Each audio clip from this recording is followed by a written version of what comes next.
All right, donks and donkettes. Let me start today's lesson in the following way. Stephen A. Smith is a broadcaster for ESPN, and what he and Skip Bayless do is that they say a lot of truly outrageous things designed for titillation, and they deliver them, more so Stephen A. Smith and Skip Bayless, with a kind of rhetorical bombast that is designed to curry favor or to polarize, but to generate attention no matter what. And so what ended up happening after Saturday's result was that he gets on Twitter and he had compared Andy Ruiz to Butterbean. Andy Ruiz, of course, upsetting Anthony Joshua in one of the top 5 all-time biggest upsets in boxing, maybe top 2 in heavyweight boxing. Anyway, totally demeaning of Andy Ruiz. And a lot of people want you, or if you have a media job like me, to dunk on Stephen A. Smith. And there's no way to do it, really. Because whether you heap praise on him or you heap criticism on him, his whole goal is simply to generate attention. It's a black hole in that regard. Just sucks in everything around it, whether it's good or whether it's bad. So even by doing this and starting in this way, to a degree he has won. I merely want to point out that not merely is that comparison profoundly absurd, but more than that, I had seen people come to Ruiz's defense. Didn't you know he was an Olympian? Didn't you know that he had a 110-5 record or something like that in the amateurs, and that he had only lost one, and it was a very close fight against somebody that Joshua had faced, and blah blah blah blah blah. And those are all entirely true statements. But here's the reality. Stephen A. Smith can say whatever he wants, and if you feel like dunking on him, if it makes you feel better, great. In the end, he wins no matter what. I'm merely pointing out, while it's fair to say that what he had mentioned was ridiculous, I think the vast majority of us heading into that Joshua fight did not give Ruiz much of a chance. Hell, this is the most pub that fight had gotten, period. There was nobody paying attention to that fight headed into it. The biggest storylines of this fight were Jarrell Big Baby Miller popping for every steroid known to man, or PED known to man, and then afterwards, this being a historic upset. Everything else, no one really paid attention to. Hey, I raised my hand. I didn't really pay attention to Ruiz. I didn't give it 2 seconds of thought. I just kind of considered boxing to be what it is, that folks would say, well, these promoters are lining guys up to just satisfy the big 3, so they never have to fight each other. It doesn't require another second of thought. So God bless Andy Ruiz, not merely for winning, but for giving these promoters a dose of reality and ruining their plans, but making heavyweight boxing so great. So it's great for him in so many capacities. Great for us as fans because we have a new line of intrigue. But I just want to point out that it's fun to dunk on other people who say outrageous things. But there's a bit of culpability here that all of us have to have, which is I don't think hardly anybody gave Ruiz a chance. No one was dapping him up. No one was saying, oh, he's going to do so great. No one was talking about his Olympic background. No one was talking about how he'd done so well in the pros.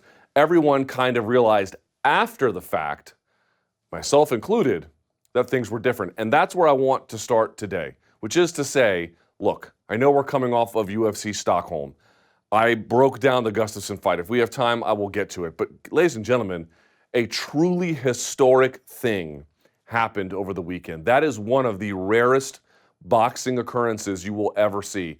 It was a great dunk on Eddie Hearn and Matchroom Boxing. It was a great dunk on all of the big 3. Less so Wilder and Fury, given that they had fought each other one time already, and I've already scheduled one for 2020, for not fighting each other. It was just a brilliant taste of reality. And more to the point, while I can admit I certainly was not heading into this fight really hyping up Andy Ruiz's chances, I come out of that fight having a deep respect for what he turned in. So I would like to talk about that today.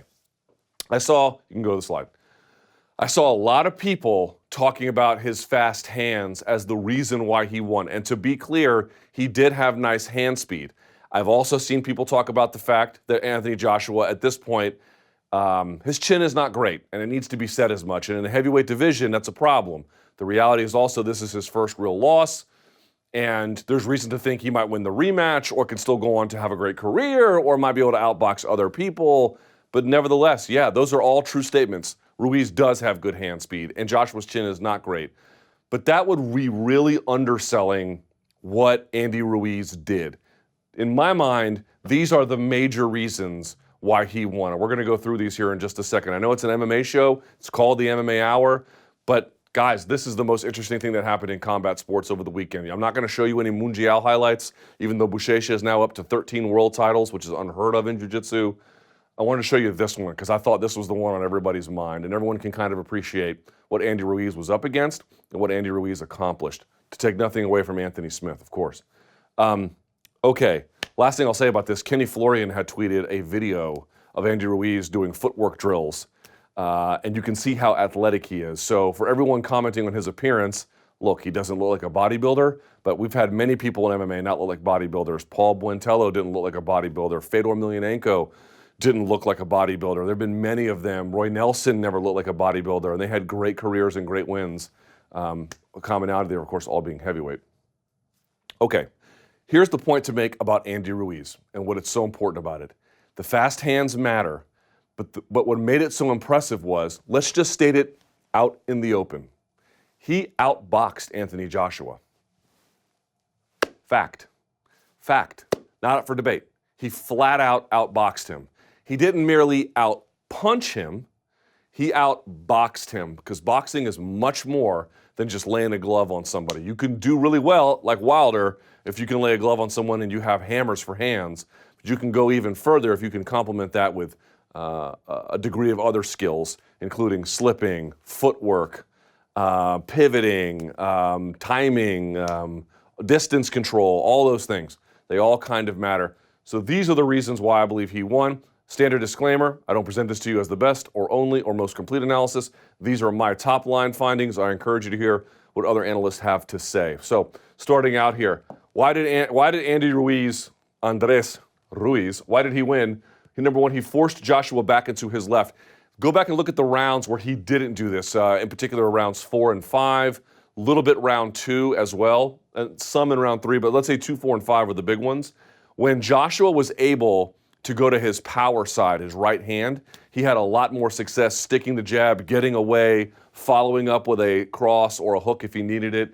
It was when you saw not only was Ruiz backing him up, he was kind of corralling him into his own right hand. He was doing that by just driving into him. We'll get to that in just a second. Driving into him strategically, but push, corral at an angle, force him, and a couple times he tried to catch him on the exit to varying degrees of success, but it was that pushing back, driving into him, number one, that ended up forcing a couple of exchanges. It enabled the flurries. It enabled him to take away the jab. Joshua has to work behind the jab to really get his job done. This was key, forcing him. You guys ever seen the Kevin Costner JFK movie? Back and to the left, back and to the left. It's the same idea. He forced him backwards, and he forced him to his own right, but Joshua's left. So when I say left, I mean Joshua's left. So he was taking away. So Joshua had to move essentially like this, yeah? Which, by the way, doesn't mean he couldn't fight. He's just better off if he can come forward and circle to his, if he can get his opponents to circle into his power hand, which he could not do here. Second, neutralize the jab. This was key to everything. I'm going to show you some stats in just a minute. He took the jab away a million different ways. Number one, by forcing him back into the left. Number two, by parrying. Go back and watch what Ruiz was doing, down parry. There was a couple times where you would see Joshua had his left hand kind of low. He would raise a little bit. You'd actually see a couple times Ruiz hook into the hand of Joshua. He would punch his hook out of the way if they were far enough away, but he was slipping, he was down parrying, he was side parrying. He had his hands up, so he would block a lot. Sometimes when the jab would come, he would circle out. So he would march him down forwards. He would parry the jab. He would slip the jab. He would block the jab and use footwork to evade the jab. So much was this the case, but by the 6th round, I'm going to show you some of this. Almost, not completely, but almost, you're going to see Joshua almost abandon the jab. He actually has Ruiz cornered, and instead of throwing jabs, because he was getting countered over the top, that's the other part, I didn't even include this in this one, he would jab, and then you would see a left hook counter from Ruiz, which we'll talk about more in just a second. As a consequence, what would end up happening was he just stopped throwing it. Because every time he would, even if he went to the body or the head, a lot of times to the body, he'd have to get low to do it. Ruiz, who does have fast hands, would whip around the hook and either catch him or threaten him. So either the jab might land but not land enough, or it would outright miss because he'd down block it or down parry, or he would get stung by the left hook of Andy Ruiz. So he marched him down, he parried it, he slipped, he blocked, he evaded. I should add here, he countered him as well. Took away the jab. I had the data to prove it as well. This just shows up not merely in the tape when you watch, but the numbers too.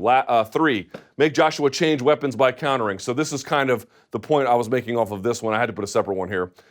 It's just so important. If you have to change your weapons, which includes how you circle, which includes shot selection, which includes, or I should say punch selection because it's boxing versus MMA, you become a bit of a different fighter. You're not nearly as effective. Very few fighters, I talk about all the time, like a Max Holloway, super modular. Okay, you take away this stance, you take away that direction. He can just adapt. He can strike in all different kinds of scenarios. Now, maybe the bridge was too far to be Dustin Poirier, but so far at featherweight in this last campaign, that has proven quite true. He can do whatever he needs to do. He needs to push this way, he can do it. He needs to push that way, he can do it. This stance, he can do it. This stance, he can do it. Jabbing, he can do it. Hooking to the body, he can do it. And then uppercut the whole bit. The whole bit. He can do all of that. He can do all of that. So the point being was, most people can't. Most people can go maybe second, maybe third gear, but even then, it's a much more diminished game. Anthony Joshua, when he's sticking the jab out in front of you and he's moving and circling the way which he wants to go, dude, he's a nightmare. He's a nightmare. He's a big boy. And he dropped Ruiz in that third round and stung his head back a couple other times. Like, he hits hard, you know? And by the way, part of also was neutralizing the jab was just neutralizing the overall volume of Anthony Joshua, because you have to change your weapons. You're not going to be nearly as confident in throwing it. So it's an overall reduction in volume and output as well. 4, strategically flourish. So this goes a bit closer to the fast hands. One thing that ended up happening was I thought that the left hand being low of Joshua would cost him, and that wasn't really the case. Not that it was a great call necessarily, and I think he was doing it partly as a fake, partly so he could get to the jab quicker to the body. There's a couple reasons why he might have been doing it. Also so you couldn't see it from the angle. But what ended up happening was, if Joshua moves a lot when he sticks first. He's good at sticking, bop, moving, right? He's really good at it. He's not nearly as mobile when he gets stuck first. Now, if he's on his horse while you try to stick him, he's actually pretty good at intercepting. He does that a couple of times against Ruiz, and then he circles out. But there's a couple of times, if you can corral him the right way, especially against the ropes a little bit, or at least kind of in a direction towards a corner, he ends up blocking and freezing. As a consequence, what ended up happening was you would have Ruiz on the march doing all this to stop the jab. Maybe Joshua would change his weapons, maybe he wouldn't, but he's moving back into his left. You'd see him block the punch and then just kind of stand there. Ruiz would then jump into range and then go uppercut, hook, hook, hook, the whole 9 all over again. Ba, ba, ba. Sometimes it didn't do anything. Sometimes the ref separated him. A couple times he dropped to the canvas Joshua as a consequence. In fact, the first one, which happened at 152 of the third round, Joshua decided to exchange with him right in the middle. So it was kind of just like this weird who's faster, who's stronger gunfight. And he landed, Ruiz did, 2 left hooks right in that short space because he planted his feet rather than sticking and moving, sticking and moving, sticking and moving. Again, changing his weapons. Rather than being on his horse and sticking behind his jab, now he's a little bit more either forced to or even willing to sit there and exchange in the pocket, and it ended up costing him big time. Big time.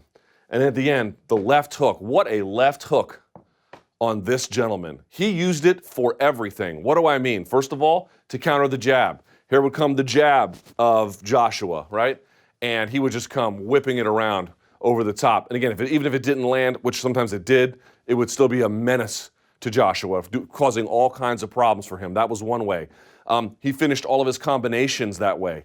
He might go jab, cross, uppercut, right hook, left hook, all kinds of different stuff. He was constantly finishing with the left hook. It's clearly a power weapon for him. It's an accurate one. It's one he likes to throw. He would also corral. We talked about pushing Joshua to the back and to his left. One of the ways he did that was not merely with his footwork, but with his left hook that he was throwing.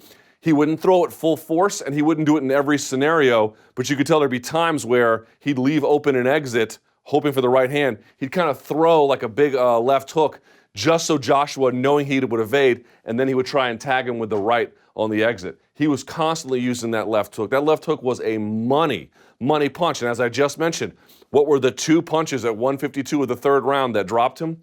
His left hook. This gentleman here, Gordito, I mean, he put hands on him. It was unbelievable. So this is my point. When folks are like, oh, he has fast hands, he hits hard, anything happens. It's like, I mean, I can't say that that's wrong, but that doesn't really explain so many of the other things that Andy Ruiz was doing that only a skilled competitor could do. That win was not accidental. Now, I want to pay attention to some of this real quickly, and then we'll look at some of the slides. So the fight for Joshua before this one was Povetkin. Okay? Here was the Ruiz fight. Let me show you some of these in greater detail. All right? So, total punches, look here from Joshua and Ruiz. Joshua, 8 of 29, 4 the second round, 12 in the third. He did better there because he was exchanging in terms of numerics. 4 and 5. Neither of them had a busy round in the 4th and 5th round, but it was better for Joshua because you can see there's greater parity, and also because he was able to circle in a direction that was safer for him. 6 is where things begin to change a little bit, and then the 7th, of course, is where things went south for him. Now, this shows him as throwing more jabs in this round than some of the other ones, but I want to point out something here. He threw them, yes. This was one where he got a lot more of them, so I guess I kind of misstated it. The point being is I'm going to show you a scenario in the 6th where where you would have thought dead to rights, he was going to jab him into pieces, and he didn't. He just threw hook, because I think he was getting caught over and over with it. So we'll look at that a little bit later.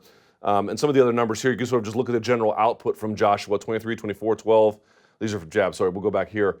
29, 30, 37, 20. So somewhere in that 20 to 40 range is typically where he is operating, right? Now look at the Povetkin fight. This was the one, here, by the way, final punch report, final punch stat. So Joshua, 47, jabs, 24, power punches, 23. Okay, keep that in mind. 47, 24, 23. Now look at the Povetkin fight. By the way, the Povetkin fight went the same distance. 7th round.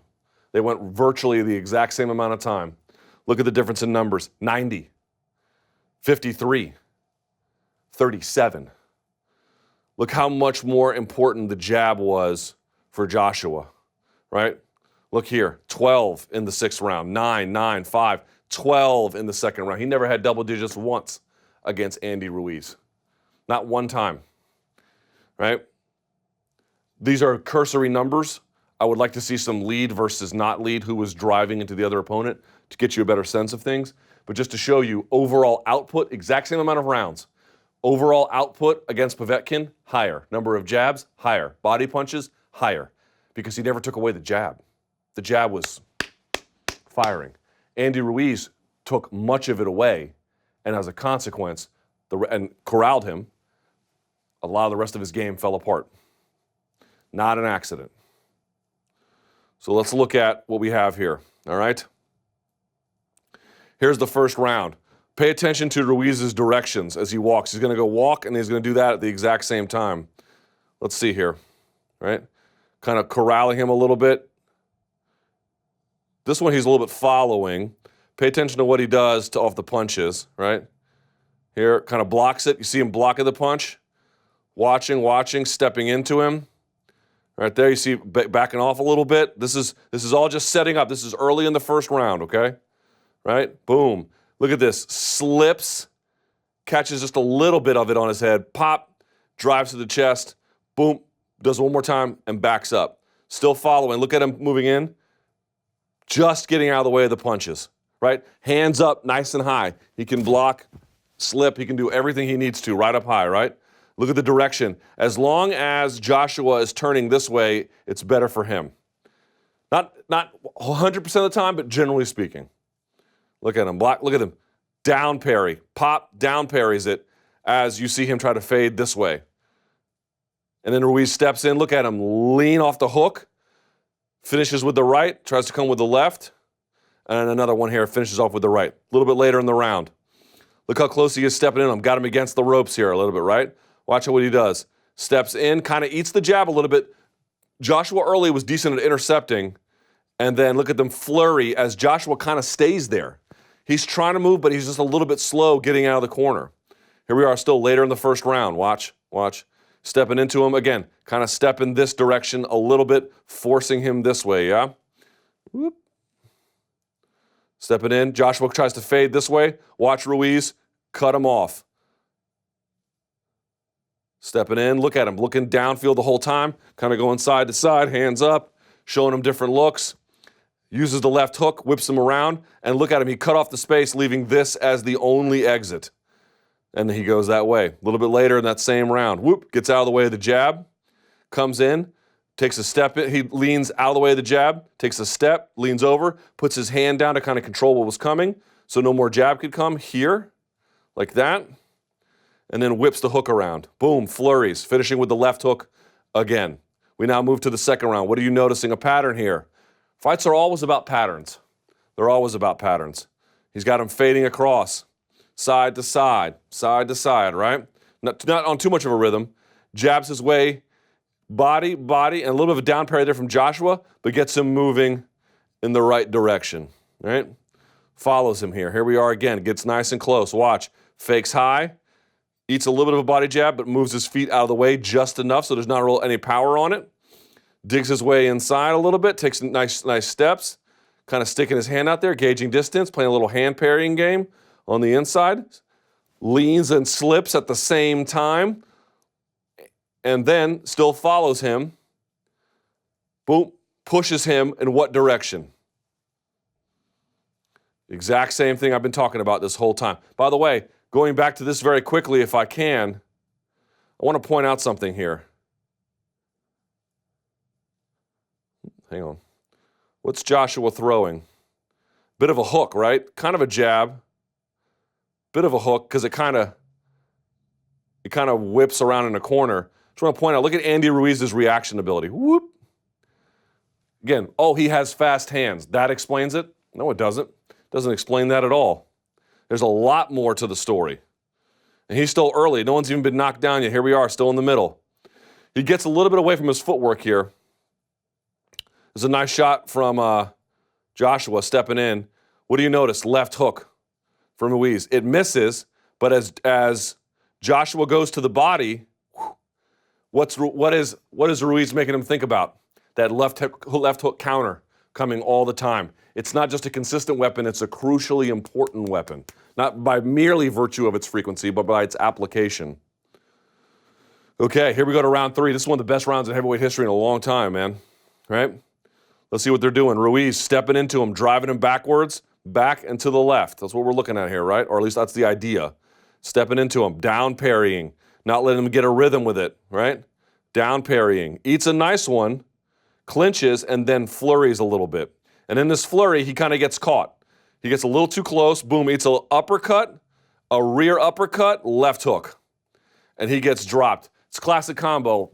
Uppercut, typically it's with a lead uppercut, but uppercut raises the chin, hook comes around and flatlines you. He actually got hit with a rear-handed uppercut, which must have been even worse. But every dog has his day. So it's a nice shot from Anthony Joshua, right, in close.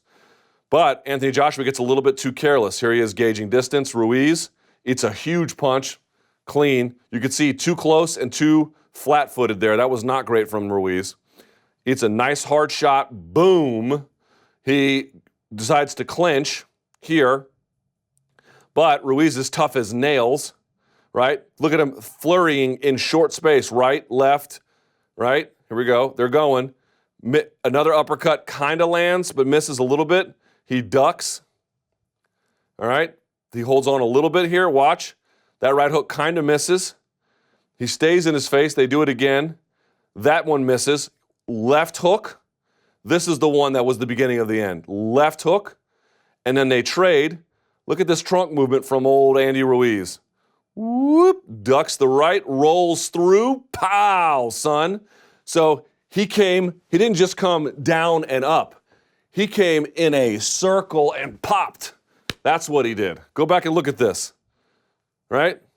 Throws the right, rolls, watch, oh, God damn it. He's going to roll Watch this, throws the right. He's going to roll in a U. Watch this. Whop, boom. Boy. Can't play games like that against Andy Ruiz, man. And that sat him down. And then look at this flurry. Right hook, left hook, double left hook, right hook. And just kind of all over him here. And then that one sat him down. Boom. Here he is again. Watch, towards the end of that round. He's going to sort of lead into the left hand, dropping it low. He's going to use that to cover distance. Right? You can't see it because it's nice and low. Pop. Backs him up. Boom. Right. Straight. So he goes from a low hooking punch, straight punch, linear, backs him up. Here he is. And then he flurries as he corrals him into space. This was a big, big part of his game plan. And this dropped him. Let's fast forward if we can. Right? You get the idea. Put the thumbnail up, please.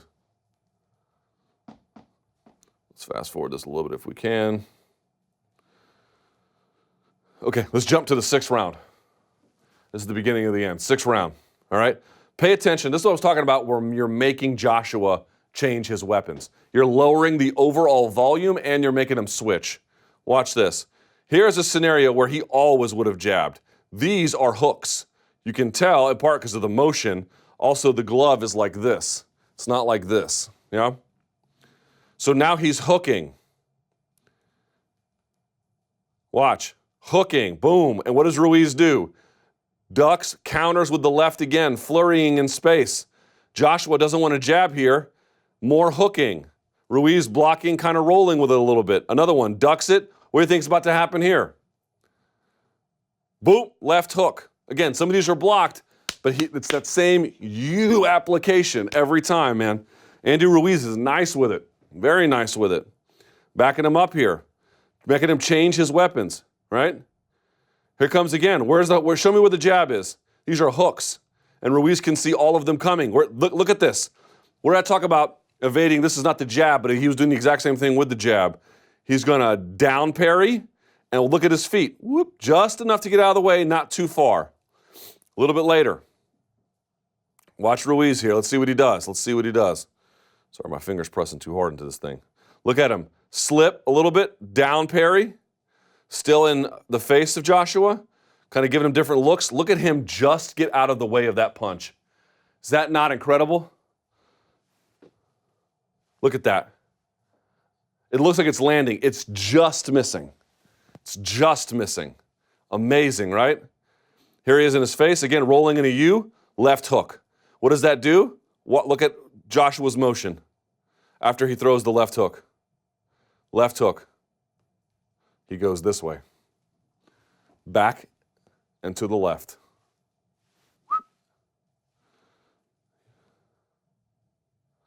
There he is. And what's he going to do? He's going to try and catch him with the right. Just misses. That's a nice little turn. You saw in last week's preview with Gustafsson against Teixeira, he was real good at doing that same kind of pivot. So it's a nice job by Joshua. But the point being is, look where you're pushing him. Right? Look where you're pushing him. Here we are, continuing to go. 6th round. He's sticking the jab out, but he's not pumping it. He's not driving the jab. He's just kind of, holding it out there. Right? Boom, look at him parrying. Stepping into him, stepping into him, stepping into him. Again, hands high, block and kind of a semi-parry. Block, lean, block, get out of the way. We've talked about this before, how hard it is to slip like this in the Kelvin Gastelum, Israel Adesanya breakdown, right? Look at him, just getting out. Now, you'll notice something. He is circling to this hand, to this side. It's a little bit different, so let's see what Ruiz does, if anything, to react to it. Steps into it, eats one a little bit there, and then, because he cut off the exit, he left all this space open here. That's the direction he goes. Cuts him off a little bit, right? Now he's following. Now he got him to go the direction that he wanted to. We keep going. Left hook. Boom. Follows it up with the right. That left hook sets up or finishes everything with him. Now you see Joshua trying to fade this way. Let's see what happens. Again, not every time he stopped him. He jabs. What does it do? Now Joshua wants to keep going. Boom. Jabs. Let's see. Ruiz goes to the body. Left hook upstairs. He is pushing him this way. What do you want to bet that Joshua starts going a different direction? Oh, right. Right. That's exactly what he does. Here we are, last round, and we'll just look at the one of the first knockdowns here, and then we'll call it a day on this. All right. Nice jab from Joshua. Goes to the body. By the way, he was playing with the jab too. He was going high. He was going to the body. Joshua too, but we're focusing on Andy Ruiz here for just a second. All right. I forgot that I had, that's interesting. Blanco y negro, blanco y dorado. All right. Joshua's moving this direction, right? Look at Ruiz marching him down. Hands high, getting out just enough of the way. Coming in, parries down. There's that down parry we talked about. Stepping back into him. Stepping back into him, nice jab. Now he eats one here. It's not a perfect shot, but now it gets him into space. He's now moving Joshua this way. Let's see how it goes. All right, again, blocks up so the punches kind of glance off the arms. Boom. They trade left hooks, which is inadvisable, but if you've got the quicker hands, what do you think is going to happen? Well, and then Joshua, this is where that low left hand caught him. He just wants to throw a short left hook. Ruiz gets out of the way and has the quicker delivery. Even though Joshua kind of gets to him first, he gets to a guy going like this, so it doesn't land as intended. And then Ruiz comes over the top with the right hand. And then look at him. Watch how still he just stays. He gets stunned and he just kind of holds on in space. And Ruiz just bombs on him. Hooking punch, linear punch, all over him, driving him backwards. Flurry, as when Joshua's like this, if you can put hands on him, he just kind of stays in space. And so Ruiz bodies him. And that brings us back to my original point. This was the thing I've been trying to say this entire time. You saw now just a snippet of how he was able to do it. He forced him back and to the left, taking away a lot of the space that he wanted to use and the way that he wanted to use it, minimizing his effectiveness. He neutralized the jab by marching into him carefully, by parrying carefully, by slipping as he needed to, by blocking as he needed to, or just evading with his feet. Number 3, he also made Joshua change weapons by countering. Joshua's going to the jab, having some success with it, but he was not nearly as effective as he could have been because this guy kept throwing that left hook over the top, flurrying in tight spaces when he needed to, using his hand speed when it was appropriate, strategically flurrying, as I just indicated, in those short spaces when you have again, Joshua good at sticking and moving, not good at moving after being stuck, which is obviously a little bit different. And then using that left hook. The left hook to corral, the left hook to start combinations, the left hook to finish combinations, the left hook in tight spaces, everything. The left hook was everything. Using the left hook to then set up a linear punch, everything. There's so much here that he did that shows that this guy is a great boxer. I will be honest, hands in the air, didn't think twice about Joshua winning this. I'm sure many of you were the same. Coming out of this, I can't wait to see the rematch. I am thrilled for this guy. I am so glad that he not only won and deserved to win, but that promoters who waited so long to have the big 3 really fight each other, more especially on the Joshua side than the Wilder and Fury side, they all got chewed up in this one a little bit. Andy Ruiz telling you to take your plans and stick it where the sun don't shine. This gentleman really did himself. You can put the thumbnail back up. This gentleman really did and made a strong account of himself. Extremely impressive. I take my hat off to Andy Ruiz. And that, ladies and gentlemen, is the Monday Morning Analyst.